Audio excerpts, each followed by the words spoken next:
Juan Ramón Rayo, profesor de la Universidad Francisco Marroquín y analista económico y político, para qué negarlo, de este programa. Buenas noches.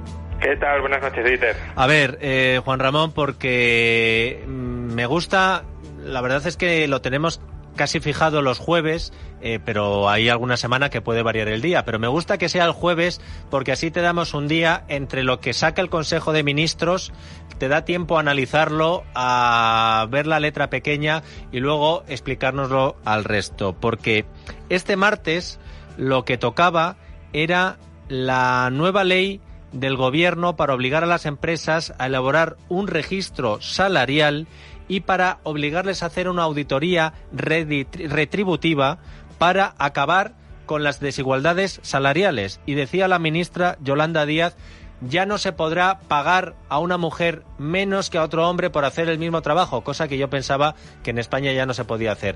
¿Qué te pareció esta reforma? ¿Qué consecuencias crees que puede tener, si es que crees que esto va a aplicarse o no?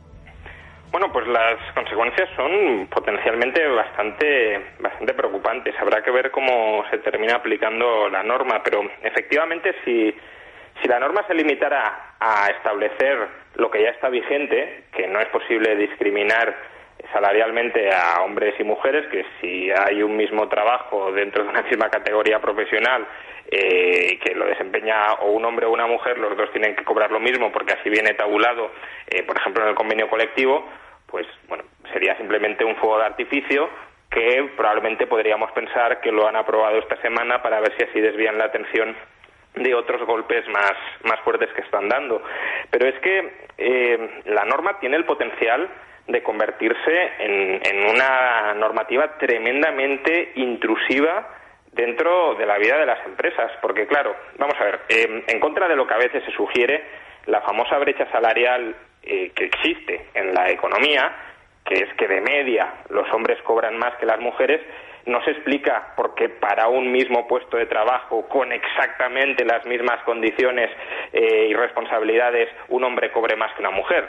La brecha salarial depende de muchos factores, entre ellos el primero, que de media los hombres trabajan más horas que las mujeres porque la preponderancia de la jornada a tiempo parcial entre las mujeres es mucho mayor que entre los hombres. Ahí ya podríamos entrar en otros debates donde pues pueden ser debates pertinentes, ¿no? ¿Por qué las mujeres optan más por jornada a tiempo parcial? Quizás que se tienen que hacer más cargo de tareas domésticas que los hombres, ¿por qué las mujeres más que los hombres? Bueno, ese sería otro debate, pero que obviamente no influye en que el empresario quiera pagar menos a las mujeres por ser mujeres, ¿no? Y luego hay otros factores, como que las mujeres tienden a escoger puestos de trabajo en industrias que les dan más flexibilidad y que están peor pagadas, por tanto, que los hombres, etcétera. Pero claro, esta norma lo que intenta es que efectivamente en el agregado, pese a todas estas circunstancias, no haya diferencias salariales. Y lo que pretende no es que para el mismo puesto exactamente se pague lo mismo, que eso, como digo, ya está en vigor, sino que lo que quiere, sobre todo a través de la auditoría retributiva que tú has comentado, es que se valore si un puesto de trabajo desempeñado por un hombre tiene más o menos las mismas funciones, las mismas competencias, las mismas responsabilidades, genera el mismo valor económico, dicen, que el otro puesto de trabajo distinto desempeñado por una mujer. Y si es así, que expliquen por qué ese hombre, desde el punto de vista del auditor, si el auditor dice que es el mismo puesto de trabajo con el mismo valor, que por qué el hombre está cobrando más que la mujer. Y si no, pues que se atiendan a las consecuencias sancionatorias. Vamos directamente a una intervención, a una auditoría de intervención de empresas que ya veremos a qué personal nombran para auditar a otras compañías, porque es una auditoría externa, no es interna, es una auditoría externa.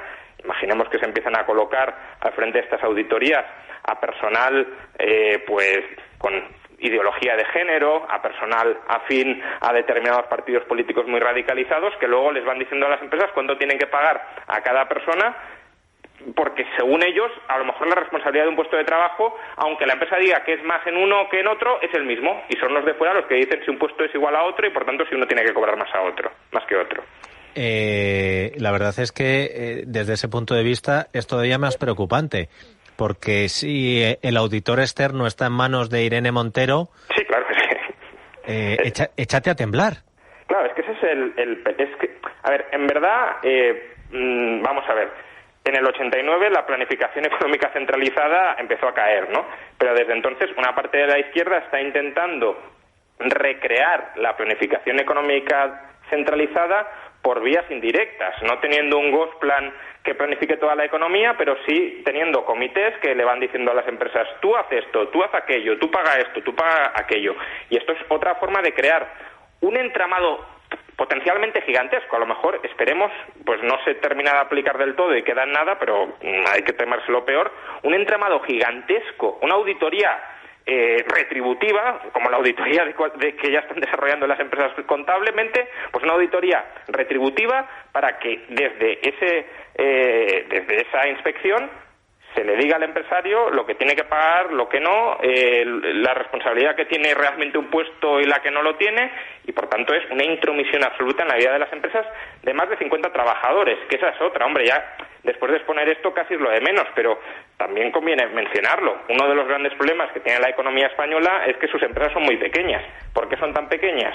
Porque cuando se superan ciertos umbrales de tamaño de empresas, te empiezan a caer todas las regulaciones del mundo encima. Entonces muchos empresarios que tienen a lo mejor 49 trabajadores dicen: yo no voy a contratar al número 50 o 51 porque entonces me vienen todos los costes regulatorios de golpe. Pues bien, esta es una nueva de esas losas regulatorias que les va a caer en las empresas de más de 50 trabajadores. Con lo cual, las empresas que se planteen crecer muy probablemente dirán: bueno, yo me quedo aquí y me ahorro todos estos costes gigantescos y todo este intervencionismo masivo en mi vida interna. Te tengo que pedir opinión sobre una noticia de última hora que están empezando a conocerse los detalles ya en los periódicos, en Internet, y es que se empieza a saber parte del contenido del presupuesto que ha enviado el Gobierno de España a la Unión Europea, a Bruselas, y estoy viendo titulares que no me cuadran, Juan Ramón. Por una parte, hay quien destaca que el Gobierno en esos presupuestos enviados a Bruselas no incluye subidas del IRPF,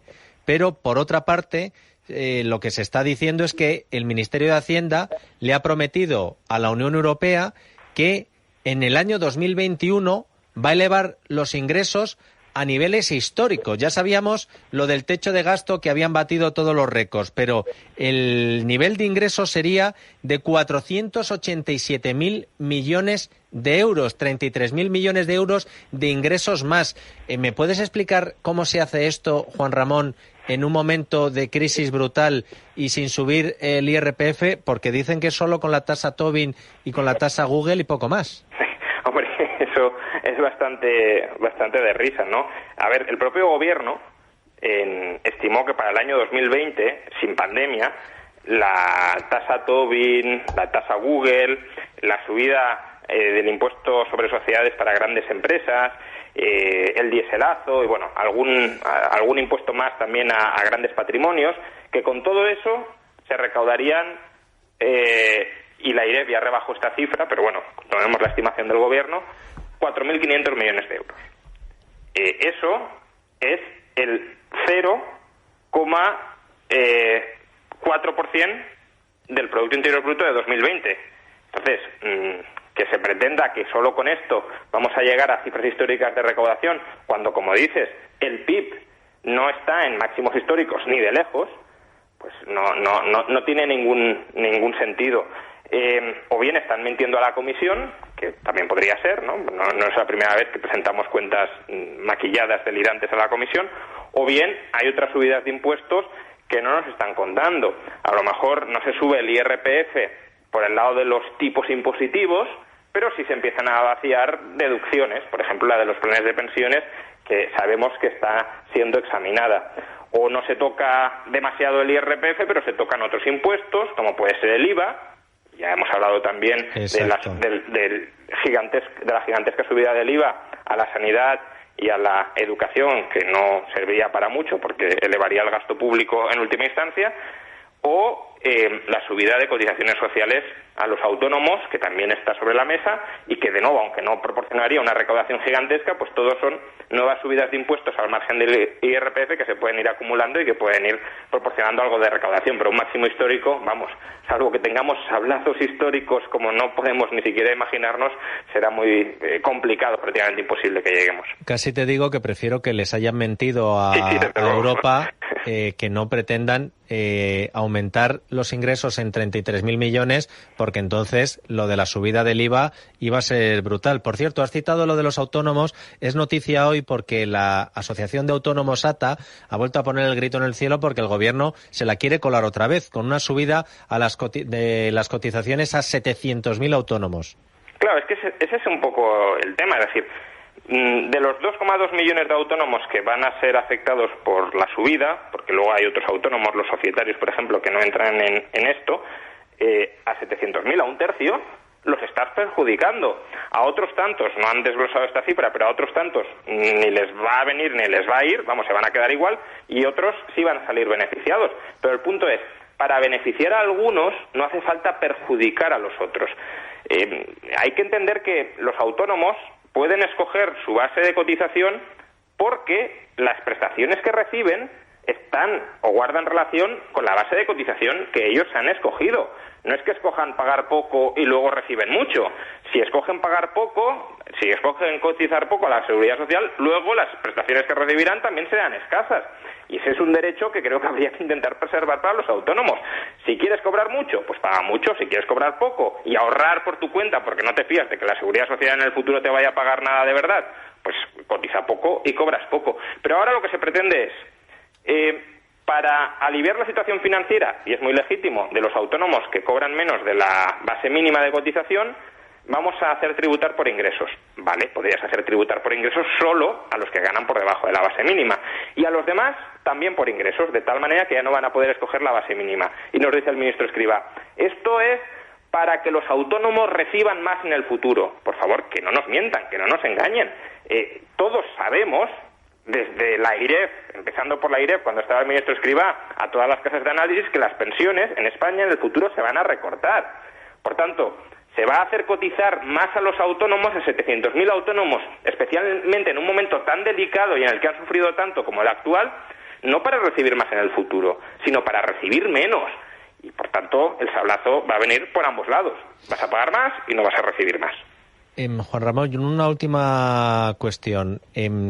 Con todo lo que se está hablando de la reforma de la justicia que quiere hacer el gobierno, con el asalto a la independencia judicial, ¿crees que en la Unión Europea pueden dar marcha atrás a la hora de soltar la pasta? Si ya iba a ser un proceso lento, ¿crees que nos pueden dar un toque o que el dinero está comprometido y que les va a dar igual lo que haga Pedro Sánchez y Pablo Iglesias? Soy escéptico, aunque no se puede descartar totalmente. Todavía no está del todo perfilado cuál va a ser la condicionalidad respecto al Estado de Derecho que se va a exigir a los distintos Estados. Es verdad que, de nuevo, los países frugales, que además son países frugales y democráticos, que no conviene olvidarlo, pues están cada vez más con la mosca detrás de la oreja, sobre todo viendo esto que está sucediendo.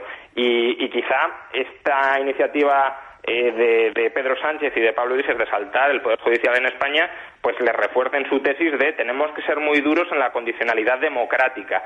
Pero lo que estaba hasta ahora encima de la mesa es que la condicionalidad democrática en estos fondos solo se exigiría para decisiones que afectaran o decisiones sobre la justicia, por ejemplo, nacional, que tuviesen implicaciones sobre el derecho comunitario y sobre las finanzas comunitarias. Por tanto, esto en principio no afectaría directamente, pero bueno, que no está cerrado. No está cerrado y, bueno, según cuál sea la intensidad de la ofensiva de Sánchez, pues quizá desde el norte de Europa se lo replantean y nos ponen esa condicionalidad que desde luego sería muy interesante que nos la pusieran porque sería una salvaguarda, porque al menos supongo que con dinero se les podría llegar a comprar, no lo sé, pero en todo caso sería una salvaguarda para no derruir el Estado de Derecho. Juan Ramón Rayo, un abrazo muy fuerte y muchas gracias como siempre. Muchas gracias, Dieter. Nos vemos.